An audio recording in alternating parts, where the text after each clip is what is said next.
Thanks for stopping by my channel. It's Pelfrey. Today we're going to take a look at a return nozzle for the Red Sea Reefer 250.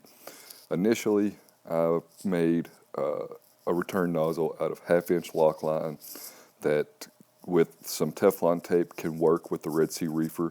Right out of the box, the Red Sea Reefer return pipe is just a straight pipe that will blow water directly to the glass. By modifying the return with some Loc-Line, you can direct the flow and push it away from the front of the glass or any other direction that you want.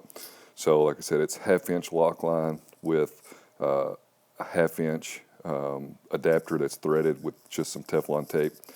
So after browsing around, I found a 3D printed split return line.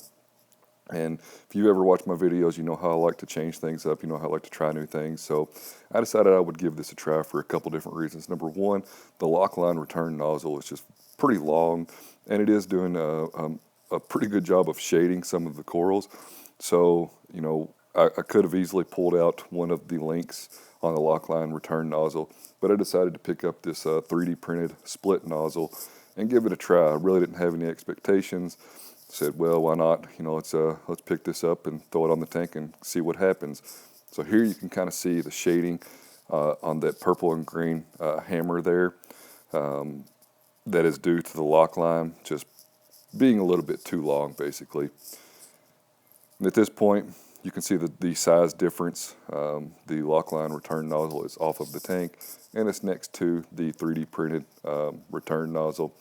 So you can tell right off the bat that there is a huge size difference, and also that the flow is not going to be, I'm not going to be able to direct the flow from my return pump in any manner once the 3D nozzle is put onto the tank. So that is kind of a downside to it, but all in all, like I said, I wanted to give it a try. It has a smaller footprint, and you know, these tanks are only 20 inches deep front to back, so you know, whatever you can gain is definitely worth it.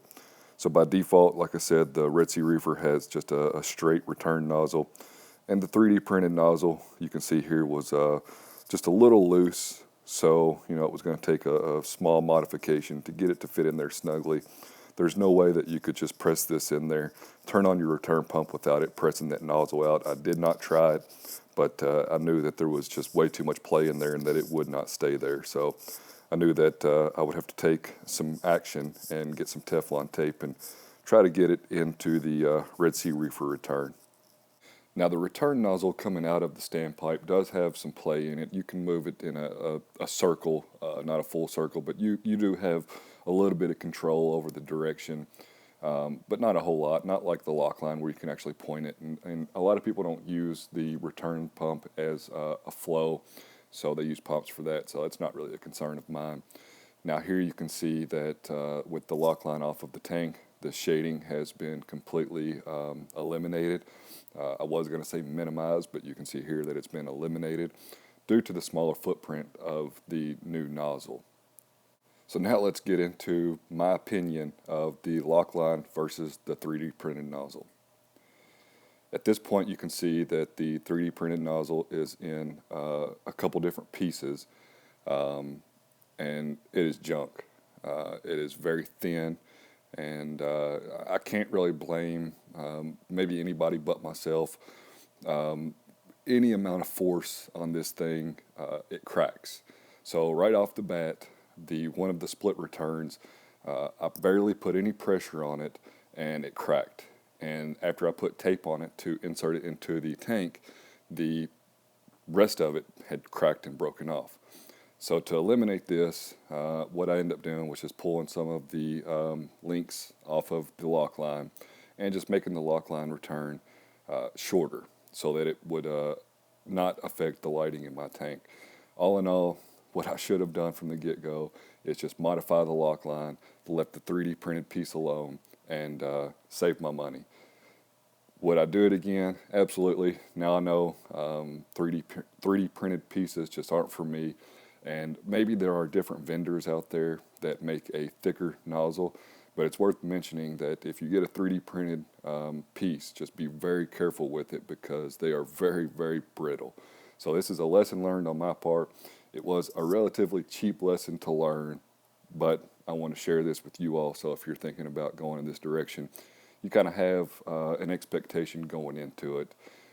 Now you can see with the Loc-Line on, and I've just taken out the couple pieces, the shading has pretty much gone away. I don't have any concerns there with the shading.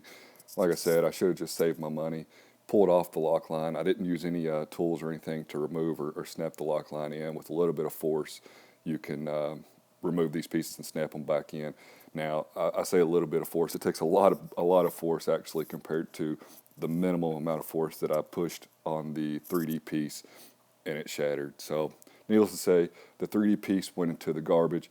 The Loc-Line is still on the tank. That's how it's going to continue to run. I just wanted to give you all a heads up that if you get a 3D printed piece, just be very careful with it. It is very brittle. Hopefully this has pointed you in some direction and helped out. And like the 3D printed piece, I'm out. Thanks for watching.